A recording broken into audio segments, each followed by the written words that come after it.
Heho Pop gengs.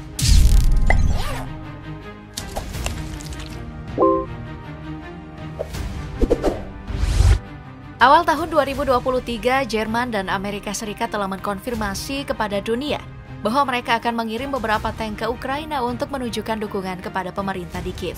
Gak cuman itu, sebelumnya lebih dari 30 negara sudah lebih dulu menyediakan peralatan militer ke Ukraina, termasuk Belanda yang pada akhir Februari 2022 lalu menjanjikan pengiriman 200 rudal Stinger dan howitzer dalam jumlah terbatas. Belanda ini emang bukan kaleng-kaleng sih dalam hal penyediaan peralatan militernya. Beberapa alutsistanya yang canggih bahkan telah diakui dunia. Mau tahu seperti apa? Simak sampai habis ya. Sebelum kita lihat satu persatu alutsistanya, kita lihat dulu yuk gimana kekuatan militer Belanda. Menurut data Global Firepower tahun 2022, Belanda memiliki power index sebesar 0,5801 dan bertengger di peringkat ke-39 dari 142 negara. Ya, kalau mau dibandingin sama Indonesia yang menempati peringkat 13, kita mestinya bisa sedikit berbangga dong, artinya kekuatan militer kita masih lebih maju. Dengan jumlah penduduk sekitar 17 juta, Belanda memiliki 41.199 personil aktif dan 6.532 personil cadangan, serta 5.000 pasukan paramiliter. Untuk alat tempur darat, Belanda memiliki 18 tank, 9.298 kendaraan lapis baja, 49 artileri swagerak, serta 23 artileri tarik. Lalu untuk alat tempur laut, pasukan Belanda mempunyai 61 aset. Beberapa di antaranya ada 6 mine warfare, 4 kapal patroli, 6 kapal fregat, serta 4 kapal selam. Kemudian di sektor udara, Belanda memiliki 136 jenis pesawat, di antaranya ada 24 helikopter serang, 64 helikopter, 21 pesawat latih, 4 pesawat angkut, 18 pesawat serangan khusus, dan 29 pesawat tempur. Ngomongin soal senjata, Belanda ini ternyata masuk dalam 10 besar pengekspor senjata global di tahun 2013 hingga 2017 menurut tren transfer senjata internasional yang diteliti oleh Stockholm International Peace Research Institute atau SIPRI. Padahal pemerintah Belanda ini punya niatan untuk tidak menjual senjata ke negara-negara yang melakukan pelanggaran hak asasi manusia. Tapi buktinya, senjata buatan Belanda bisa ditemukan di negara-negara seperti Bahrain yang digunakan sebagai metode untuk menekan kebebasan sipil penduduknya.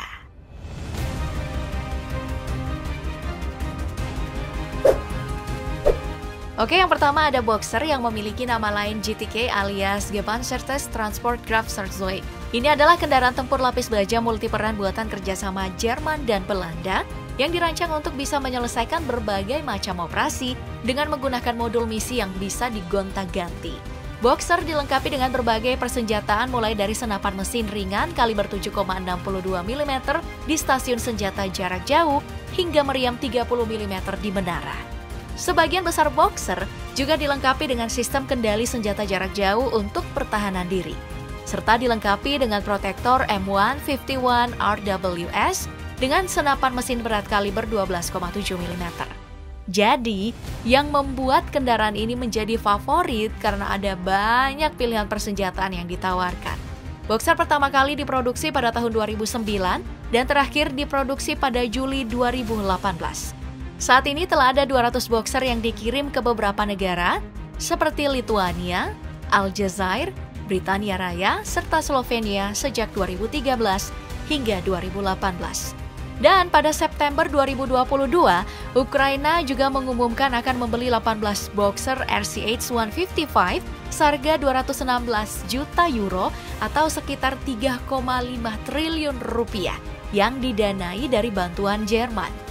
Selanjutnya ada MLC-70 Wagon Mat System atau sistem alas jalan MLC-70, sebuah kendaraan yang memuat matras baja atau plastik gulung yang digunakan sebagai jalan sementara di medan sulit untuk mencegah berbagai kendaraan tempur tenggelam ke dalam lumpur atau saat menyeberang air. MLC-70 Wagon Mat System ini telah beroperasi sejak tahun 1999. Alas atau matrasnya ini terdiri dari pelat baja atau plastik heksagonal yang berukuran 2,77 meter x 4,20 meter. Sebanyak 50 meter dari jenis potongan ini dapat dihubungkan bersama dan diperlukan waktu sekitar 10 menit aja untuk menggelar satu matras jalan dan 20 menit untuk melipat matras lagi. MLC 70 Wagon Mat System ini dapat membawa kendaraan dengan berat hingga 650 kN atau setara dengan 66 ton. Sedangkan berat kendaraan ini hanya sebesar 28 ton. Alat ini dikemudikan oleh satu orang. Panjang kendaraannya mencapai 11 meter dan lebar 3 meter serta tinggi 3,6 meter. Next ada LGS Fennec, sebuah kendaraan pengintai bersenjata beroda 4 yang diproduksi oleh perusahaan Jerman bersama Belanda.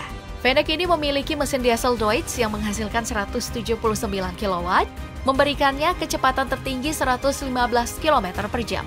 Tekanan ban dapat diatur oleh pengemudi dari dalam kendaraan sesuai dengan kondisi medan. Kendaraan pengintai Fennec ini pernah dikirim ke Afghanistan untuk mendukung ISAF atau pasukan bantuan keamanan internasional. Berbagai senjata dapat dipasang di Fennec, seperti senapan mesin 12,7 mm, rudal anti-tank Rafale Spike, peluncur granat otomatis 40 mm, atau Rheinmetall MG3.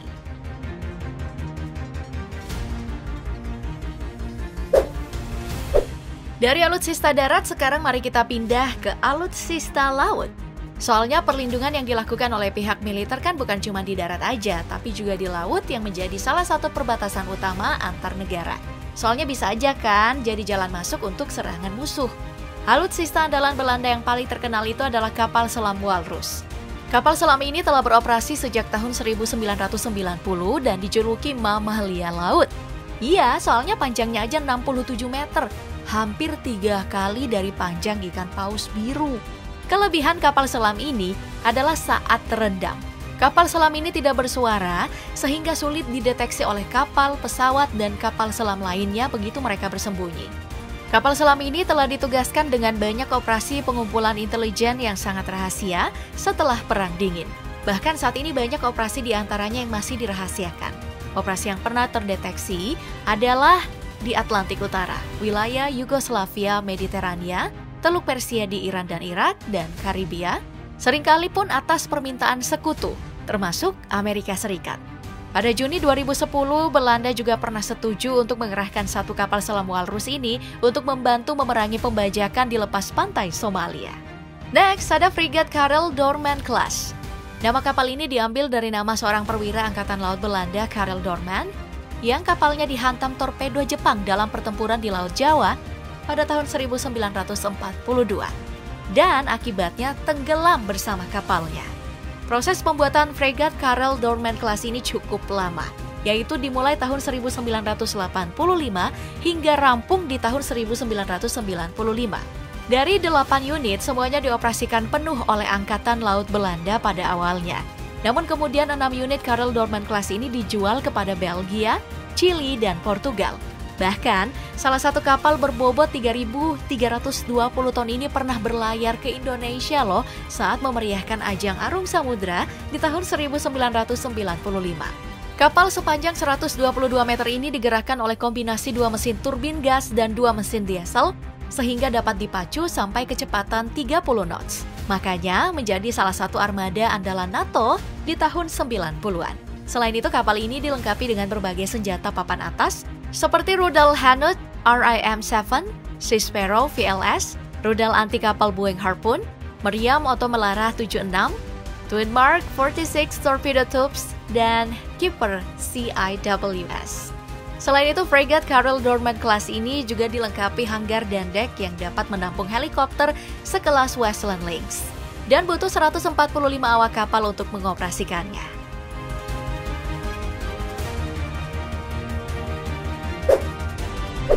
Wah, pada keren-keren ya. Sayangnya sampai saat ini Belanda belum memproduksi sendiri alutsista untuk kebutuhan angkatan udaranya. Rata-rata mereka ini hanya memesan alutsista buatan Amerika Serikat, Inggris, dan Prancis.